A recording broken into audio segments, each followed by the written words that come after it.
SKR news channel ప్రేక్షకులకి అందరికీ నమస్కారం. సో ప్రస్తుతం మనతో పాటు ఒక young and dynamic energetic leader మనతో అందుబాటులో ఉన్నారు. మరి పేద ప్రజల పక్షాన, విద్యార్థుల పక్షాన, ఎక్కడ పేద విద్యార్థులకు అన్యాయం జరిగినా నేనున్నానని భరోసానిస్తూ, నేనున్నానని ముందుకు నడుస్తూ మరి వారికి అండగా నిలుస్తున్నటువంటి వ్యక్తి, మరి కుకటపల్లి నియోజకవర్గానికి సంబంధించినటువంటి వ్యక్తి మరి వర్షిత్ గారు మనతో మాట్లాడడానికి అందుబాటులో ఉన్నారు. ఒకసారి వారితో మాట్లాడే ప్రయత్నిద్దాం. నమస్కారం వర్షిత్ గారు. నమస్తే అన్న. బాగున్నారా? బాగున్నా. ఎట్లా నడుస్తుంది? అంతా బాగానా? అసలు ఫస్ట్ ఆఫ్ ఆల్ నాకు ఒక క్లారిటీ కావాలన్న. చెప్పండి. తెలంగాణ జాగృతి వర్షిత్ అనాలా, తెలంగాణ రక్షణ సేన వర్షిత్ అనాలా? మనం జాగృతి నుంచి మొదలైనామన్నా. తప్పకుండా మీరు ఏ పేరుతో పిలిచినా పలుకుతామన్నా. మేము ఇప్పుడు టిఆర్ఎస్ లో ఉన్నాము, అటు జాగృతిలో ఉన్నాము. జాగృతి అనేది మా వ్యవస్థ, టిఆర్ఎస్ అనేది మా పార్టీ, కాబట్టి మీరు ఎలా పిలిచినా మేము పలుకుతామన్నా. ఓకే. సో మంచిగా చదువుకున్నారు, మంచి ఒక సాఫ్ట్వేర్ జాబ్ చేసుకుంటూ లైఫ్ చిల్ల గడపచ్చు. అలా ఆ లైఫ్ కాకుండా అసలు రాజకీయాల్లోకి ఎందుకు రావాలనుకున్నారు మీరు ఈ చిన్న వయసులోనే? అన్న, ఐ ప్రిఫర్ యాక్చువల్గా మనకు కోవిడ్ మూమెంట్లో మనకు ఫౌండేషన్ అనేది ఒకటి ఓపెన్ చేసినాం అన్న. 2019-20 మూమెంట్లో మనము కోవిడ్ టైంలో ఫౌండేషన్ ఓపెన్ చేసినాం. ఓకే. ఆ మూమెంట్లో ఇంతమంది పొలిటీషియన్స్ మస్తు సంపాదించుకురన్న, మస్తు తిన్నారు, అన్ని చేసిరు. ఓటేసిన జనాలకి ఏ ఒక్కటి చేయలేకపోయారన్న. అంతమంది పొలిటీషియన్స్ ఉండే, కార్పొరేటర్ అయి ఉన్నోళ్ళు, ఎమ్మెల్యే అయి ఉన్నోళ్ళు, కంటెస్ట్ చేసిన వాళ్ళు, మరి వీళ్ళందరూ ఆ రోజు ఎవరు సపోర్ట్ చేయలే. జనాలు ఎంత ఇబ్బంది పడ్డా సరే, వాళ్ళు ప్రాణాలు పోతున్నా సరే, ఎవరు ఏం సాయం చేయలే అన్న. అలాంటి మూమెంట్ లా అప్పుడే నా ఇంటర్ అయిపోయింది అన్న. ఇంటర్ అయిపోయి డిగ్రీ స్టార్ట్ చేస్తున్నా, ఏవియేషన్ స్టార్ట్ చేస్తున్నా. ఆ మూమెంట్ లా ఇట్లాంటివన్నీ అంటే పేద ప్రజలు తిండి లేక, ఏది లేక సఫర్ అవుతున్న మూమెంట్ లో మనమే ఎందుకు చేయొద్దు, వాళ్ళ మీద ఎందుకు భరోసా పెట్టుకోవాలన్న మూమెంట్ లో మనమే ఒక ఫౌండేషన్ ఓపెన్ చేసి కొన్ని వందల మందికి, వేల మందికి రోజు ఫుడ్ డొనేట్ చేసి ఆక్సిజన్ సిలిండర్లు పంపించిన రోజులు ఉన్నాయి. మరియు ఎన్నో రక్తదానాలు చేసిన రోజులు ఉన్నాయి, బ్లడ్ ప్లేట్స్ డొనేట్ చేసిన రోజులు ఉన్నాయి. మన టీం సహకారంతో, మా ఫ్యామిలీ సహకారంతో, మా నైబర్స్ అందరూ, మా ఇంటి దగ్గర ఉన్న మా నైబర్స్, అలాగే మా ఇంటి దగ్గర ఉన్న మా నవీన్ అన్న అని చెప్పి, కోట్ల నవీన్ అన్న అని చెప్పి మాకు ఎప్పటి నుంచో సహకరించి ఆ కోవిడ్ మూమెంట్ లా అన్న దయ వల్ల కూడా మేము ఇంకొక 5 రోజులు ఎక్కువ చేయగలిగినాము. సో ఈ రోజు మేము చేయగలిగింది రేపు పొద్దున అదే మేము ఒక పొలిటికల్ సపోర్ట్ మా వెనకాల ఉంటే ఈరోజు 10 మందికి చేసింది రేపు ఇంకొక 10 మందికి ఎక్కువ చేయొచ్చేమో అనుకుని మేము పొలిటికల్ ఆర్గనైజేషన్ లో జాయిన్ కావడం జరిగింది అన్న. ఫస్ట్ ఏ పార్టీలో జాయిన్ అయ్యారు మీరు? ఫస్ట్లీ మనం బీజేపీలో ఉండే అన్న. ఓకే. ఫ్రమ్ 2017 మూమెంట్ నుంచి మనం బీజేపీలోనే ఉండే. సో బీజేపీలో అవి చాలా వర్క్ చేసినాం అన్న. డివిజన్ లో చాలా వర్క్ చేసినాము, అటు కాన్స్టిట్యూన్స్ లో చేసినాము. మన కార్పొరేట్ ఎలక్షన్స్ లో ఇటు అప్పుడు ఏకంత్ అన్న కంటెస్ట్ చేసి ఉండే అన్న మన డివిజన్ నుంచి. ఏకంత్ అన్న వెనకాల ఉండే. తర్వాత మన ఎమ్మెల్యే రవికుమార్ యాదవ్ గారు కంటెస్టెడ్ ఎమ్మెల్యే, మన షేలింగంపల్ నుంచి రవణ కంటెస్ట్ చేసినప్పుడు కూడా మనం చాలా సపోర్ట్ చేసి చాలా హెల్ప్ఫుల్ గా డివిజన్ మొత్తం వర్క్ చేయడం జరిగిందన్న. బీజేపీ అనేది నేషనల్ పార్టీ. సో ఆ పార్టీ నుండి బయటికి రావాల్సిన పరిస్థితి ఎందుకు వచ్చింది మీకు? ఫస్ట్ ఆఫ్ ఆల్ ఒకప్పుడు బీజేపీ అనేది ఒక కార్యకర్త పార్టీ అన్న. కార్యకర్త ఏం చేసినా గుర్తించి వాళ్ళకి ఏదో ఒకటి చేయడం కాస్త జరిగేది. అంటే టికెట్ ఇచ్చి, టికెట్ రూపంలో అయినా సరే, లేకపోతే ఒక కార్యకర్తని ప్రోత్సహించి వాళ్ళకి వేరే విధంగా సపోర్ట్ చేయడం, లైక్ ఏదైనా మాట్లాడుకోవడమా, లేకపోతే ఒక పోస్టింగ్ ఇచ్చుకోవడమా అనేది జరిగేది. దాని తర్వాత పార్టీలో ఎలా అయిపోయిందంటే ఇప్పుడు పైసలు ఉన్నది రాజ్యం అన్న. పైసలు ఉన్నది బీజేపీ రాజ్యం. బీజేపీలో ఎవరన్నా జాయిన్ కావాలి, ఏమైనా చేయాలంటే పైసలు ఉండాలి మన దగ్గర. పైసలు ఉంటేనే మనకు పోస్టులు వస్తున్నాయి. ఇదే జరుగుతుంది. సో మనకు ఎంత కష్టపడి అన్ని కేసులు మనం వెనకాల వేసుకొని అన్ని జరిగినాక కూడా ఇంకా ఆ పార్టీలో మనకి ఎలాంటి గుర్తింపు రాకపోవడం, ఇంకోటి వెనుక నుంచి వెన్నుపోట్లు పోవడం, ఇట్లాంటి చాలా జరిగినాయి. అలాంటి పార్టీలో మనం సఫర్ అవ్వడం కంటే బయటికి వచ్చేయడమే బెటర్ అన్నట్టు మనం బయటకు రావడం జరిగిందన్న. ఓకే. ఇప్పుడు ప్రస్తుతం తెలంగాణ రక్షణ సేన పార్టీలో ఉన్నారు. అవునన్న. సో అసలు కవిత గారి మీద మీకు ఎందుకు అంత ప్రేమ? ఫస్ట్ ఆఫ్ ఆల్ ఏం లేని మూమెంట్ అన్న. నేను కవితక్క దగ్గర జాయిన్ అయినప్పుడు లైక్ వెనకాల ఎంత బ్యాక్ సపోర్ట్ ఉన్నా మనం ముందుకు ఏం చేయలేకపోయినాం. లైక్ 10 మందికి సహాయం చేద్దామన్నా, ఏం చేద్దామన్నా, ఇప్పుడు మనం బీజేపీలో చేయాలంటే నువ్వు నీ సొంత పైసలు పెట్టుకుని ఏదైనా ప్రోగ్రామ్ చేయాలన్నా పైన చెప్పాలి, వానికి చెప్పాలి, వీనికి చెప్పాలి. నీ సొంత పైసలు పెట్టుకుని ఎవరినో సత్కరించుకొని, ఎవరికో సన్మానాలు చేసి ఇంత సఫర్ కావడం కంటే ఇక్కడ కవితక్క దగ్గరకు వచ్చినాక నేను సే నో టు డ్రగ్స్ అనే ప్రోగ్రాంలు, స్పోర్ట్స్ మీట్లు, బ్లడ్ క్యాంపులు, ఫుడ్ డొనేషన్లు, ఇట్లాంటి క్యాంపులు నా సొంతంగా నేను చేసుకునే శక్తి నాకు మా కవితక్క ఇచ్చిందని చెప్పి నేను అనుకుంటున్నాను. ఓకే. తెలంగాణ రక్షణ సేన పార్టీ పెట్టడానికి దాని వెనుక ఈ తెలంగాణ రాష్ట్ర ముఖ్యమంత్రి రేవంత్ రెడ్డి గారు ఉన్నట్టుగా అవన్నీ తప్పుడు కూతలన్నా. ఉమ్, అదే రేవంత్ రెడ్డి మా వెనుకొని ఉంటే, మా కవితక్క వెనుకొని ఉంటే మేము ఈరోజు పార్టీ ఎందుకు పెడతాం అన్న? డైరెక్ట్ పోయి కాంగ్రెస్ లో జాయిన్ అయ్యేటోళ్ళం కదా ఇప్పుడు మీరు ఏదైతే వెనుక లేరు అంటున్నారు కదా, అన్న. గతంలో ఒక 4 మినిస్టర్లు మనకి కొత్తగా రావడం జరిగింది, అవును, సెకండ్ టైం. అవునన్న. సో ఆ టైంలో కూడా కవిత గారితో మాట్లాడినట్టుగా అవన్నీ సమాచారం. తప్పుడు కూతలు అన్న. అవన్నీ బీఆర్ఎస్ పార్టీ వాళ్ళు, కాంగ్రెస్ పార్టీ వాళ్ళు, బీజేపీ పార్టీ వాళ్ళు చేస్తున్న తప్పుడు లిగేషన్స్ అన్న.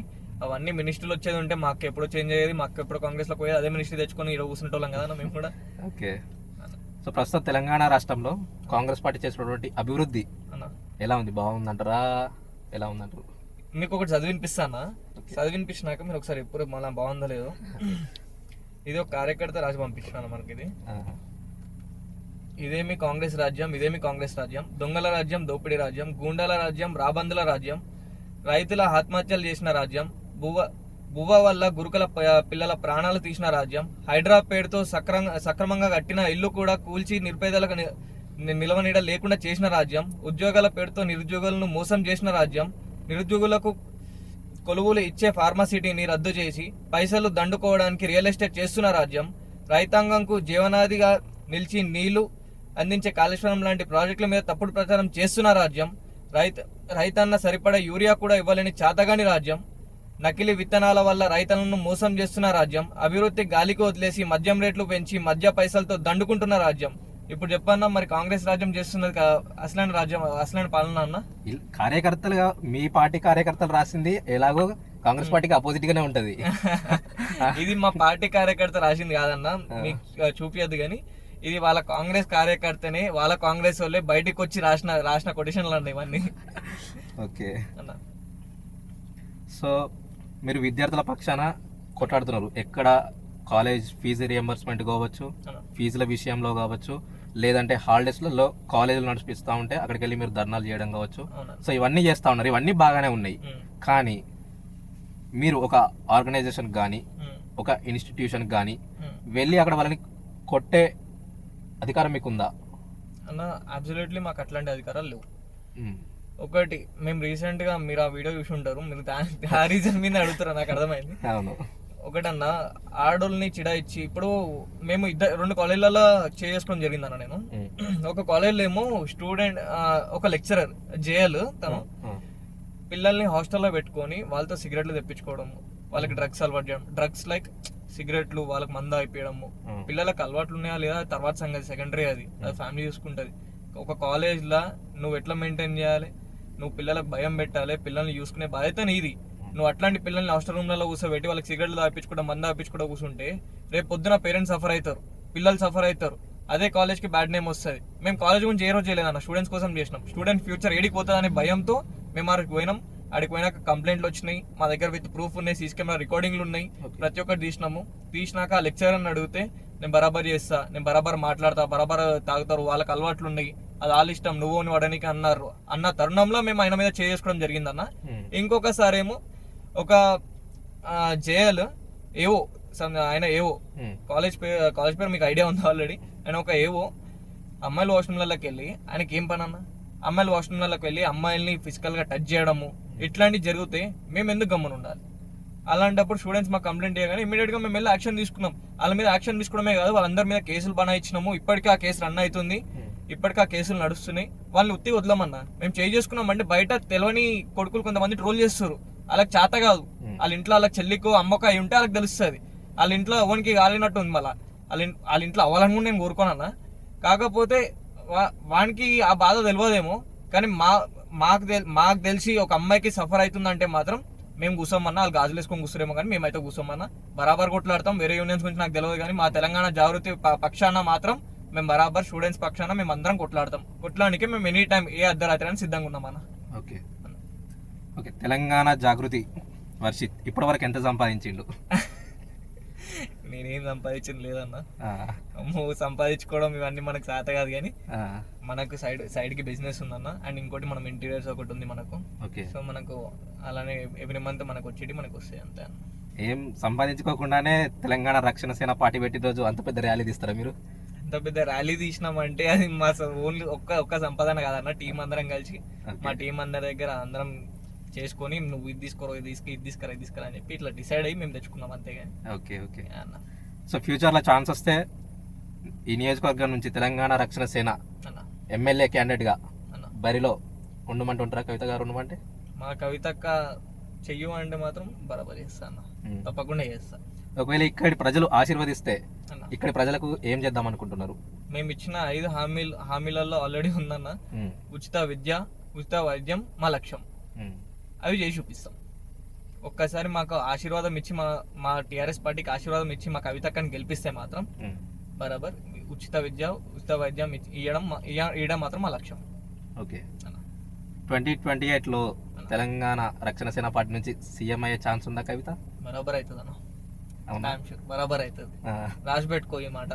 మొన్న విజయ్ గాలే టీవీకి సేమ్ అట్లనే మా కవితకు అవుతుంది, మీరు గుర్తుపెట్టుకోండి. Okay okay. థ్యాంక్ యూ అన్న. Thank you so thank much you so అన్న. మచ్. మళ్ళీ కలుద్దాం కలుద్దాం. మళ్ళీ తప్పకుండా. Sure అన్న.